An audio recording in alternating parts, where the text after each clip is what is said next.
सबसे पहली खबर आपके सामने अलकादर ट्रस्ट केस की रखते हैं, जिसमें इमरान खान साहब को और बुशरा बीबी को सजा सुना दी गई। जी हां, इमरान खान को इस झूठे केस 14 साल कैद सुनाई गई है और उसके साथ साथ 10 लाख रुपए जुर्माने की सजा सुनाई गई है और उनके साथ साथ बुशरा बीबी को 7 साल कैद की सजा और उसके साथ 5 लाख रुपए जुर्माने की सजा सुनाई गई। केस सबके सामने था। इस केस में अगर किसी की सजा बनती थी तो आप सबको पता है कि वो नवाज शरीफ और उनके बेटों की बनती थी, जिन्होंने इसमें 9 अरब रुपए जो हैं वो मलिक रियाज से हथियाए थे, अजाफी पैसों के ऊपर प्रॉपर्टी बेची थी। लेकिन चलें, वो बातें तो आपके सामने करते हैं और उसके बाद तफसील के साथ ये भी आपको बताएंगे कि किस तरीके से पाकिस्तान के मिलिट्री जनरल्स पिछले कई दिनों से ये माहौल बना रखा था और 3 दफा पहले ये फैसला जो है वो ये मुलतवी कर चुके हैं। आज चौथी दफा इस फैसले को सुनाया जाना था और आज चौथी दफा ये फैसला चौथी बार इस फैसले का कह के आखिरकार इस फैसले को सुनाया गया है, जिसमें हम आपको अब बता रहे हैं। मैक्सिमम हमने आपको बहुत दिन पहले ये खबर दी थी और वो खबर इसीलिए थी कि जो टाउट्स बातें कर रहे थे, जो मिलिट्री जनरल्स के करीबी जराए थे, वो हमें बता रहे थे कि इमरान खान को मैक्सिमम इसमें पनिशमेंट देनी है। आप याद कीजिए कि 2 हफ्ते पहले मैंने आपको ये बताया था, 1.5 हफ्ता पहले, कि अभी तक की रवायत यही है कि जो भी केस इमरान खान के ऊपर चलाया जाता है, उस केस के अंदर जो भी मौजूद मैक्सिमम सजा होती है वो इमरान खान साहब को सुनाई जाती है। इस केस में मैक्सिमम सजा थी ही 14 साल, तो हमने आपको 1.5 हफ्ता पहले बताया था कि 14 साल की सजा देने का इनका ख्याल है। फिर टाउट्स ने यह बाजार गर्म किया और बताना शुरू किया कि कितनी सजा दी जाएगी। लेकिन इसमें आज का जो सबसे एक बहुत ही अहम पहलू है वो ये कि ये जो डिले किया गया 3 दफा इस सजा को, इसका मकसद ये था कि इमरान खान के साथ तरीके से मुज़ाकरात कर लें, इमरान खान से किसी तरह से उन्हें एनआरओ लेने पर राजी कर लें, इमरान खान को किसी तरीके से नवाज शरीफ बना लें, इमरान खान को किसी तरीके से आसिफ अली जरदारी या मोहतरमा बेनजीर भुट्टो शहीद जैसे उन्होंने एनआरओ किया था पाकिस्तान के मिलिट्री जनरल्स के साथ, इमरान खान को उसके ऊपर आमादा कर। उसके लिए आप सबके सामने है कि जेल में उनसे भी मुलाकातों की खबरें बाहर दी जाती रही और पाकिस्तान तहरीक इंसाफ के साथ भी मुलाकातों की खबरें दी जाती रही। बाहर एक पूरे का पूरा ड्रामा जो था मिलिट्री जनरल्स ने, जाहिर है कि मेरा जाती ओपिनियन है, वो मुज़ाकरात के नाम के ऊपर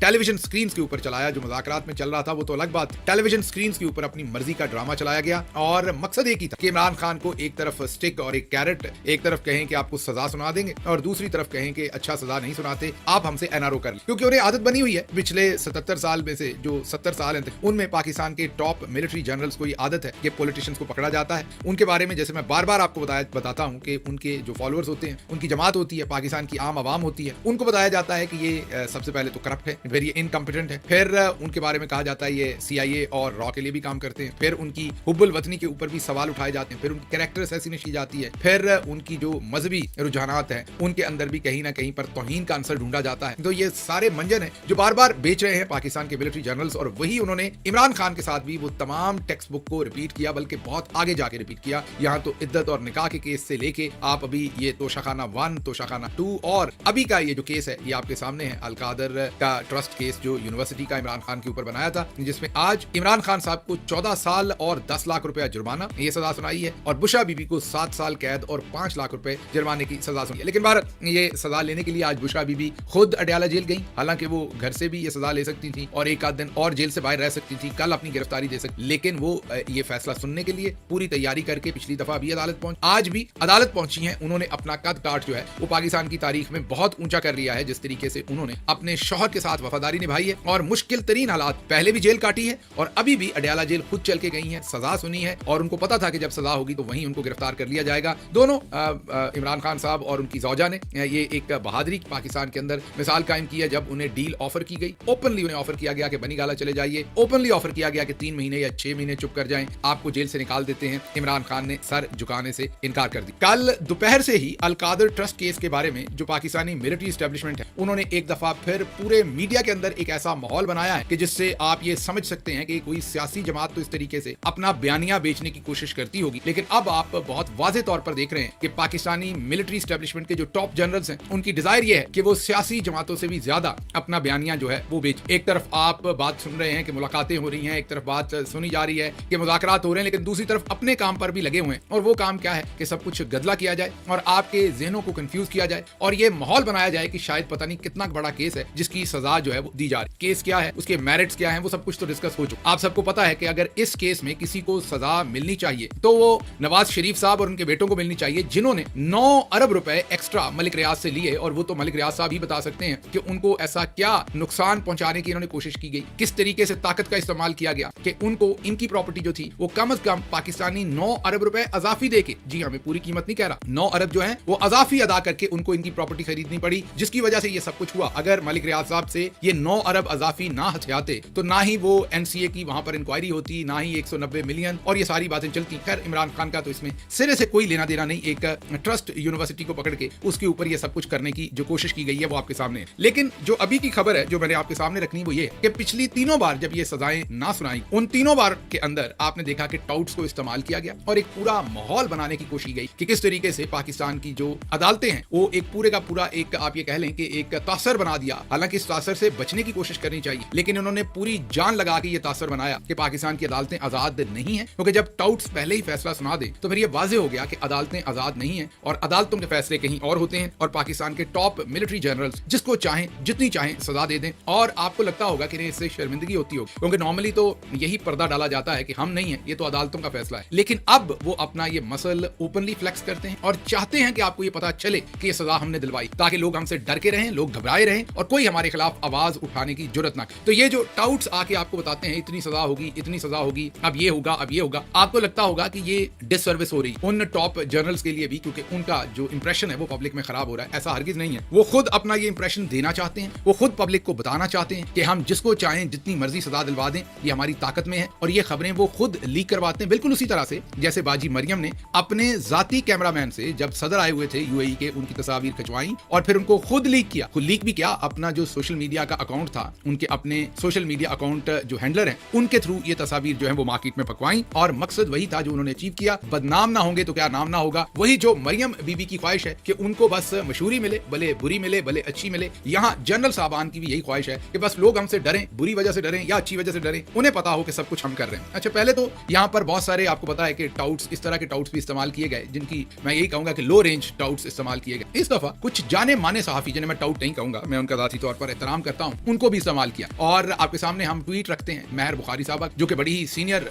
एक जर्नलिस्ट है, मैं जाती हैसियत में उनका बहुत एहतराम करता हूं, और उनसे ये ट्वीट करवाया। अब उनसे ये कैसे ट्वीट करवाया गया, उनको ये स्टोरी फीड की गई हो, जाहिर है मिलिट्री एस्टेब्लिशमेंट ने फीड। अब यहाँ पर हमारी जो बहन है महर बुखारी, उनकी गलती क्या? उनकी गलती ये है, मैं जर्नलिस्ट तो नहीं हूं, लेकिन जितना पढ़ा, जितना सुना, जितना देखा, उसमें उनको ये लिखना चाहिए था कि ये क्लोज टू मिलिट्री जो उनके सोर्सेज हैं वो ये क्लेम कर रहे हैं या फ्लांस सोर्स ये क्लेम कर रहा है, तो पता चलता है कि ये खबर कहां से निकाली जा रही है। उन्होंने, बहन हमारी ने सारा वजन अपने ऊपर उठा ली और अपने कंधों पर वजन उठा के कहा कि इमरान खान को 14 साल, ये कल का ट्वीट हुआ है, इमरान खान को 14 साल और बुशरा बीबी को 7 साल की सजा दी जा रही। अब जब उन्होंने इसमें किसी सोर्स का जिक्र, मीन सोर्स तो नहीं बताना, लेकिन हवाला तो देना है कि सोर्सेज क्लोज टू मिलिट्री और सोर्सेज क्लोज टू फलां, वो नहीं बताया, पूरा वजन अपने ऊपर उठा लिया। अच्छा, फिर इस वजन को भी वो शटर कर सकती, अपने ऊपर से हटा सकती अगर एक लाइन का इजाफा कर देती कि ये केस जो है ये बहुत नोटोरियस है, इसके खिलाफ हुकूमत जो है वो ये कहती है, लेकिन पाकिस्तान तहरीक इंसाफ और कुछ इंडिपेंडेंट लॉयर्स जो हैं वो इस केस के बारे में ये भी कहते हैं। मीन अगर वो एक अपना जर्नलिस्टिक पूरी ईमानदारी के साथ एक या दो जुमले और लिख देती तो उन पर इतनी तनकीद ना होती। अब क्योंकि पाकिस्तान तहरीक इंसाफ और पाकिस्तानी अवाम पहले ही टाउट्स से बहुत ही ज्यादा दुखी थे और बहुत ही ज्यादा तंग थे उनकी हरकतों की वजह से, जब इन्होंने ये ट्वीट किया तो इनके ऊपर भी ताबड़तोड़ हमले हुए जो इनको थोड़े से नागवार लगे। समझ आती है क्यों लगे, क्योंकि ये टाउट जर्नलिस्ट तो नहीं है, मैं ये तो नहीं कहूंगा, क्योंकि ये कोशिश तो करती हैं अपना जो भी इंडिपेंडेंट जर्नलिज्म जितना कर सकती हैं उतना करने की कोशिश करती हैं। लेकिन मेरे ख्याल में मैं एक कुलीग के तहत ये मशवरा दे सकता हूं कि ये उनकी कोताही है, उनको इस ट्वीट को पहले तो करना नहीं चाहिए था इस तरह से। ये जानते बूझते कि पिछले कई हफ्तों से बल्कि महीनों से अब टाउट्स को कैसे इस्तेमाल करके ये माहौल बनाया जाता है। जब उनको ऐसी इन्फॉर्मेशन दी गई थी तो उन्हें रिस्ट्रेन करना चाहिए। ये कोई ऐसी इन्फॉर्मेशन तो है नहीं, कोई छुपी हुई बात हम ले आए। सारे जहान को पता है कि इस केस के अंदर क्या था और क्या ये करना चाहते थे। तो ये कोई इतनी बारीक तो आप इस्तेमाल हो गई उनके हाथों, जाहिर है या आईएसआई के हाथों हुई है या आईएसपीआर के हाथ, और अगर आप हुई थी तो आपको बहुत ही प्रोफेशनली अपने आप को वेल गार्डेड आपको एक ट्वीट करना चाहिए था, जिसका एक एक लफ्ज आपको तोल के लिखना चाहिए था,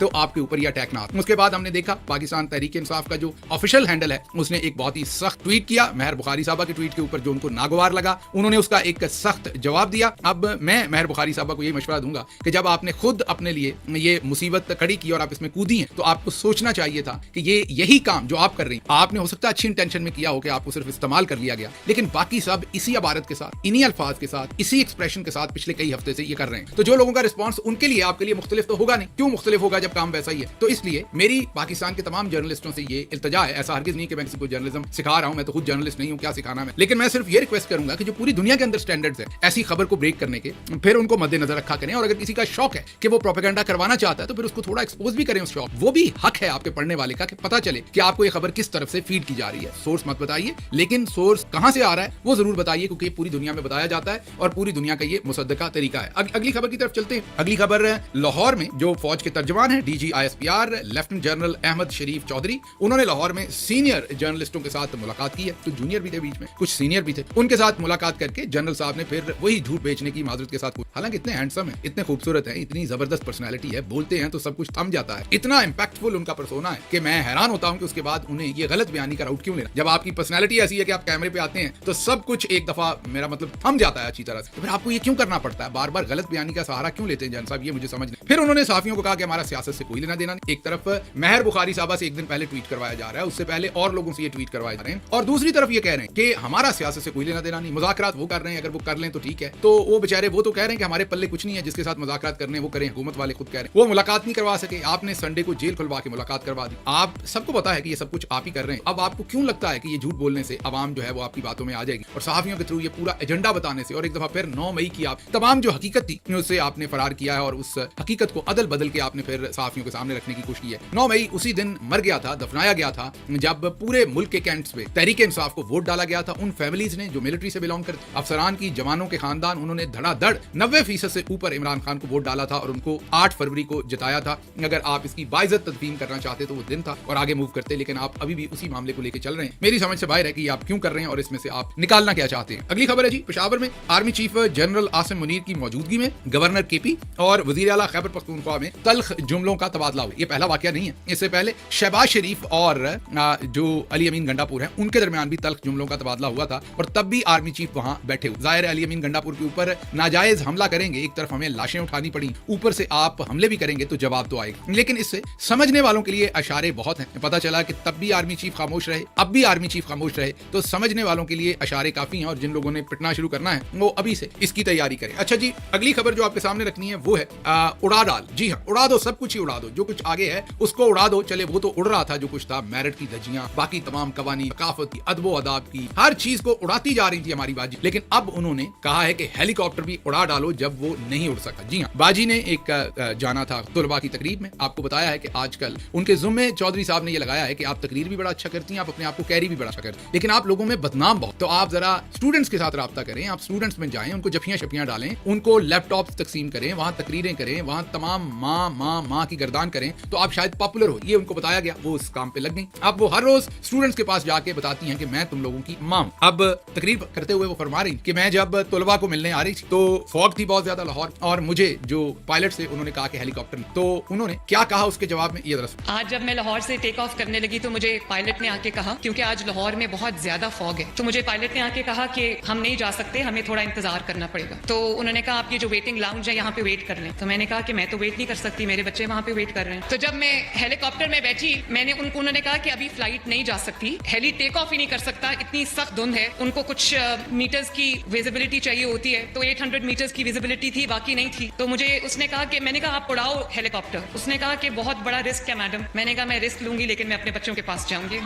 ये सुन लिया। अब एक तो ये पढ़ी लिखी नहीं है, ऊपर से ही कुछ, अगर इनको किसी ने जरा सा भी ये बताया होता तो ये कभी भी इस चीज का एक्सप्रेशन ना देती यहाँ पर, अगर इन्होंने ऐसा किया भी। पहली बात तो ये समझ से बाहर है कि वो कौन से नालायक पायलट हैं जिन्होंने इनकी बात मान, जहाज फिर भी उड़ा दिया अगर ऐसी कोई बात। क्योंकि जो डाटा हमारे पास आ रहा है, जो पंजाब गवर्नमेंट के पास रशियन मेड हेलीकॉप्टर है, वो कम से कम उसमें विजिबिलिटी 1500 से 2000 के दरमियान मीटर हो तो वो उड़, और अगर 1000 मीटर के करीब हो तो फिर वो बहुत ही लो एल्टीट्यूड के ऊपर से उड़ाया जा सकता है, और वो भी बहुत ही बामरे। अब मरियम साहबा तो ऐसे लग रही हैं जैसे कोई महारानी है या रानी है, यही समझती हैं। अब उनको ये समझ नहीं कि उन्होंने ये हेलीकॉप्टर उड़वाया, हेलीकॉप्टर आपके अब्बा के पैसों का, तो पहली बात है नहीं कि आपने ये फैसला किया। दूसरी बात, उसके अंदर एविएशन के जो कम से कम 3 लोग होते हैं, 2 पायलट और 1 इंजीनियर या असिस्टेंट, जो भी आपने उनको कहना है, उन 3 लोगों की जान जो है वो आपके अब्बा ने लिख के तो दी नहीं कि वो आपके कंट्रोल में है, आप जो मर्जी। उसके बाद अगर उस हेलीकॉप्टर को हादसा हुआ तो ये हेलीकॉप्टर कम से कम तब 1.5 अरब रुपए का खरीदा गया, और अब जो डॉलर का रेट है उस हिसाब से ये 3 अरब से ज्यादा मालियत का हेलीकॉप्टर है। ये भी आपके अब्बा के पैसे का नहीं। और उसके बाद अगर ये आबादी पे गिर जाता कहीं और नीचे शहरी इससे जो है वो जांबाक हो जाते, शहीद हो जाते, तो वो भी, तो आप ये क्या कर रही हैं? मतलब आपके खेलने के लिए कोई टॉय दिया हुआ है आपको? और एविएशन वालों पे भी मुझे समझ नहीं आ रही कि इनके कहने पर कैसे हेलीकॉप्टर उड़ा सकते हैं जब विजिबिलिटी क्लियर नहीं है और माहौल ऐसा नहीं है कि हेलीकॉप्टर उड़ाया जा, तो वो इनकी बातों में कैसे आ गए और ये हेलीकॉप्टर उन्होंने कैसे उड़ा दिया? हमारी समझ से ये सब बाहर है कि आवे का आवाई जो है वो वहां पर बिगड़ा हुआ है। अगली खबर लाहौर से आपके सामने रखते हैं। गुलकार है जवाद अहमद, उन्होंने एक बराबरी के नाम से पार्टी बना रखी है, और वो कहते हैं कि पूरी दुनिया में एक ही शख्स है जो इमरान खान का मुकाबला करता है। उन्होंने पिछले दिनों एक टीवी इंटरव्यू में कहा कि इमरान खान का मुकाबला करने के लिए बंदे को मशहूर होना चाहिए, सेलिब्रिटी होना चाहिए, और उसकी अपनी पॉलिटिकल जमात रजिस्टर्ड होनी चाहिए। मेरे पास ये तीनों चीजें हैं, आपने हंसना नहीं है, पूरी खबर। मेरे पास ये तीनों चीजें, मैं मशहूर मशहूर भी हूँ, मैं सेलिब्रिटी भी हूँ, मेरी पॉलिटिकल पार्टी भी है। अगर मैंने इमरान खान को शिकस्त ना दी तो फिर अगले 50-100 साल और कोई पैदा नहीं होगा जो इमरान खान को शिकस्त देगा। तो टेलीविजन पर बार बार आकर ये कहते हैं कि मुझे वोट दें, मैं हूँ असल जो पाकिस्तान की आवाम का मिडिल क्लास का रिप्रेजेंटेटिव, असल में मैं हूँ। ये अब जवाद अहमद साहब का कहना। अब खबर आई है, खबर क्या वीडियो आई है और सब तफसीलात आई हैं कि लेस्को जो लाहौर इलेक्ट्रिक सप्लाई कंपनी है, उन्होंने एक छापा मारा ब्यूटी पार्लर पर जो जवाद अहमद साहब एहलिया चला और भाभी साहबा वहां पर बिजली चोरी कर। जब ये खबर भाभी साहबा ने दी जवाद अहमद साहब को तो वो अब काला